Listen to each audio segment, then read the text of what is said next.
What's good, everybody? With the reveal of the White House card, UFC Freedom 250, it made me think, what are the most hyped cards of all time? Not the best cards, not the most, the most finishes on the card, not the most entertaining cards, just the most hyped cards of all time. You're going to see a lot of patterns on this list. You're going to see a lot of McGregor. You're going to see more McGregor and maybe a little bit more McGregor, alright? So let's get right into it with the first card, UFC Freedom. How hyped is UFC Freedom? I don't know if you guys have heard, after UFC 300, after, all the McGregor sagas, it kind of gets a little hard to make a card that is super hyped. And from what I've heard, people are excited for this card. We're excited to see, Ilia Topuria versus Gaethje, fucking Pereira. We're excited to see Pereira move up to heavyweight. We're excited to see a lot of these things, a lot of the implications that come with this card. But it's not super hype. I cannot put this in good faith in the absolute hype tier, because it's just not. It's not absolutely hyped, because we're going to compare it to some of the later cards. Some of the cards, actually right now, we're going to compare it to fucking McGregor versus Khabib. This is what we classify as absolute hype. This is a card that everyone going into it, if you didn't watch the UFC, you knew this card was happening. I feel like I've talked about it several times. I was 11 or 12 years old, and I was just hearing about this fight. Oh, did you hear? McGregor's going to fight Khabib. Who? He's going to fight who? Like, who are these guys? Who are these guys, and why do I know that they're fighting? I didn't know what the UFC was. I didn't know MMA is a sport. I knew WWE, and that's about it, bruh. Honestly, Khabib versus McGregor was the biggest, by far, and it ended up being the biggest, by far, UFC event of all time. And just pay-per-view wise, one of the, best-selling pay-per-views ever. McGregor was attacking, Khabib's boss. Fucking, they had some real personal beef. He was attacking his father. He was attacking his religion. He was attacking his country. Khabib was undefeated, super dominant. McGregor was the biggest star by far in combat sports. At this point, I believe he'd only lost to Nate Diaz in the UFC, if I'm not wrong.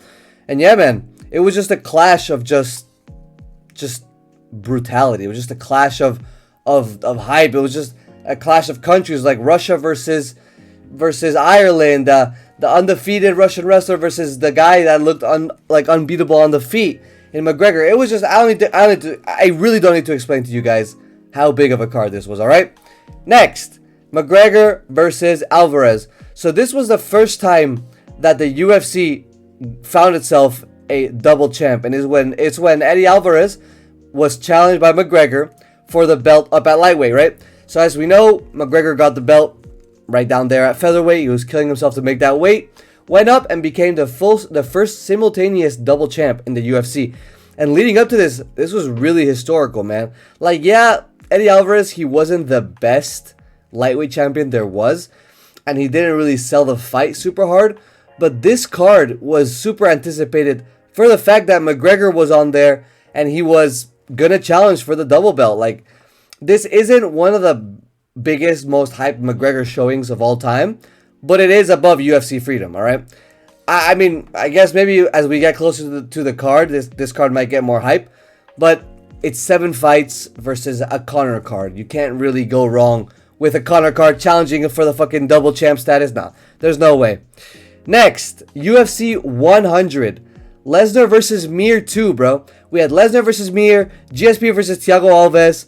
This was the first the first big numbered event that was based on its numbers. The UFC at this point, it was finally established. Brock Lesnar came in from the WWE. He came in as a legitimate contender. He lost his debut. We're going to talk about that later. But then he was an actual menace in the division, bro. He was actually beating guys. He was going up against Frank Mir, who had submitted him in the debut, and it was a grudge match. So just that alone already sold a lot of the pay-per-views. Again, GSP, he was defending his welterweight title. He had a lot of star power coming from, he was one of the Canada boys. He was coming with all that hype, all that star power from Canada. And yeah, man, I think this is honestly one of I struggle between the top of very hyped and absolute hype. I'm not really sure where to put it.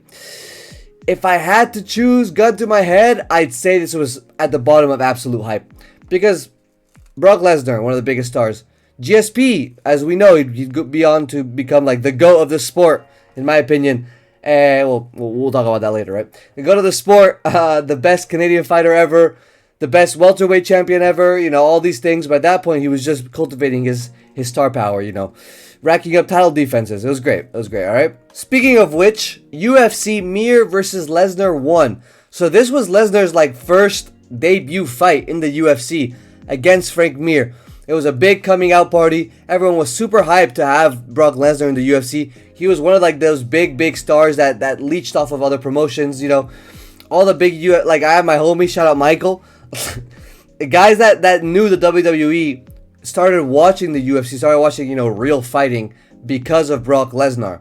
And this was just a real, the debut of Brock Lesnar was super hyped. I think I have to put it, below UFC 100, but it was absolute hype. We had Brock Lesnar in the UFC. He'd just come in. He just fucking, he'd come in and he was just dragging the whole WWE fandom behind him. And you could feel that. You could really feel that going into this fight, going into this card, that he was one of the bigger stars in the UFC without having even fought, The actual card, a little bit mid. He got submitted super quick in the first round. But it is what it is, bro. It's goated. UFC 158. GSP versus Nick Diaz. Now, this, I have to put this in just hype, because if it was up to my personal bias, this was one of my favorite build-ups to watch, especially retrospectively years later. Nick Diaz is so funny, without trying. This fucking guy, he fumbled the title shot. He did this, he did that. But the build-up was so entertaining, man. St. Pierre was the biggest star at this point, and Nick Diaz is this guy that trash talking. He beat Robbie Lawler a while ago back in Strikeforce. And yeah, man, nobody gave Diaz a real shot, but he always had that real, that feeling of what if he actually gets it done. Both of the Diaz brothers always have this aura about them where it's just man, what if they get it done? And yeah, it felt more like street beefs than an actual UFC fight, because these guys were talking shit, arguing in and out. GSP, Diaz made GSP get a nasty side out to him. It was real entertaining, man. It was real entertaining. We can't lie. All right. Next, McGregor versus Diaz 1. Now, I have to put this in the very hyped. I'll put it below the double belt, but it's not going to the absolute hype, and you'll see why later. All right. We're going to talk about the rematch later. This was at this point, McGregor was at the fucking peak of the world. He was the hottest fighter alive. He'd moved on to onto the welterweight division, 11 days notice just to fight Nate Diaz. Just crazy shit, this guy was fighting at featherweight, goes up to welterweight on 11 days notice, fights Diaz. No one gives Diaz a shot, and Diaz submits him in the second round. Now, the actual fight result was absolute cinema. It was super peak. One of the biggest upsets ever. Everyone lost their mind. But the build-up to the fight wasn't super hyped. It was a Conor McGregor fight. Again, most of these fights on this card are Conor McGregor fights. But it wasn't as hyped as the other ones, alright? It was very hyped. So was Dustin Poirier versus McGregor 2. Now, this was McGregor's return after a long-ass layover. And Dustin Poirier, he'd lost to McGregor in their first fight. I think he got hit with, was it a hook? Spinning wheel kick, and then I think McGregor hit him with a hook, wobbled him, and then hammer fist finished the job. But that was a long time ago when these guys were just fresh in the UFC, And yeah, man, in this fight, McGregor was very chill in the build-up. That's why I put it at the bottom of very hyped. I think I'm actually going to have to put it at the top of hyped, because McGregor wasn't his usual self in the build-up. He was nice, he was bubbly, he was happy, this fight just had Dustin, my boy, whatever. And you could tell that McGregor was so rich at this point that he didn't really need to do the antics that he usually was doing. He wasn't trying no mind games. He wasn't trying to do this and that. He went to the fight and got knocked out by Poirier, man. In the third fight, we're going to talk about it later, things changed and hype changed as well, right? But let's go into GSP versus Michael Bisping for the middleweight belt. Now, this was basically the GOAT at the time, returning for his second belt, and this was very hyped. More hyped than the UFC Freedom card, for sure. More hyped than the Diaz card, just because he had more time, but less hyped than the McGregor versus Eddie Alvarez card. At this point, GSP had been retired for years after kinda, not losing, but kinda losing to Johnny Hendricks in the eyes of many fans. And yeah, man, he fought Michael Bisping, who had just got the belt off of Luke Rockhold. He skipped over Robert Whittaker, who was supposed to fight Bisping, and just went straight for the belt. And it was great. It was honestly a great fight, bro. It was like fireworks on the feet.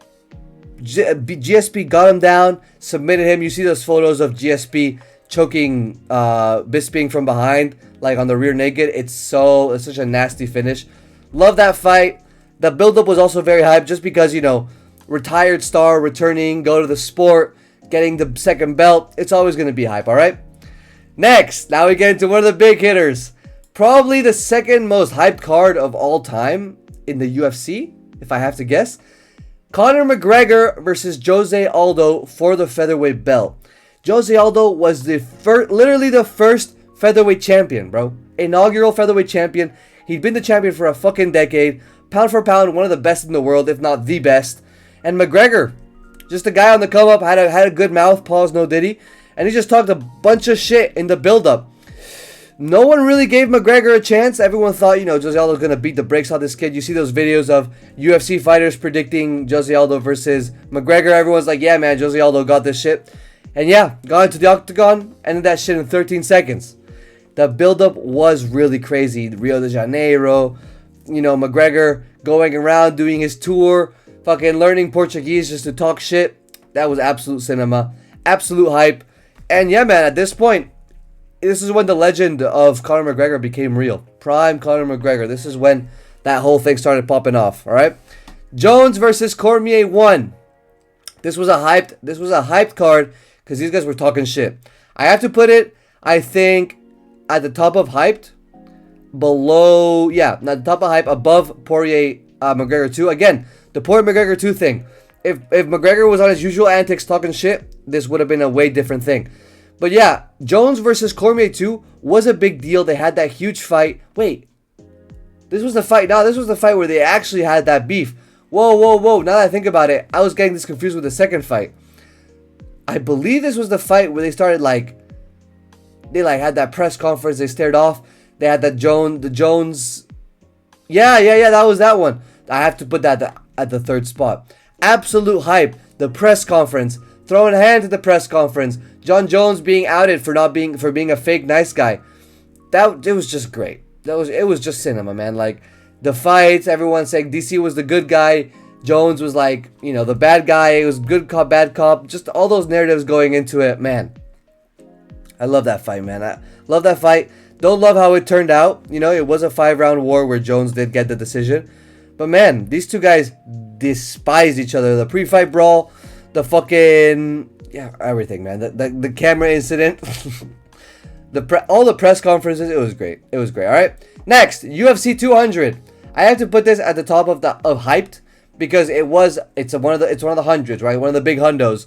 100, 200, 300. Just because of that, it has to be hyped up. The issue is that it was supposed to be, I believe it was supposed to be John Jones fighting on this card, and then everything got fucked up. So we ended up having Tate versus Nunes, which is a great fight. Lesnar's return against, what's his name? The big boy, Mark Hunt. We had Cormier versus Anderson Silva. That was a short notice because it was supposed to be Cormier versus Jones. And yeah, man, it was just box office. Just absolute cinema. All of these fights were very interesting. DC versus Anderson Silva was actually a very interesting fight. And the only thing I didn't like was that the canvas was yellow, you know? If this fight hadn't gotten the main event canceled of Jones versus Cormier, I believe it would have been in the absolute hype tier with UFC 100, all right? But the fact that it got canceled, it took away a lot of points. And everyone felt that was watching at the time, all right? Next, UFC 300. So this was the first really, really huge card that I really witnessed in the whole build-up and everything.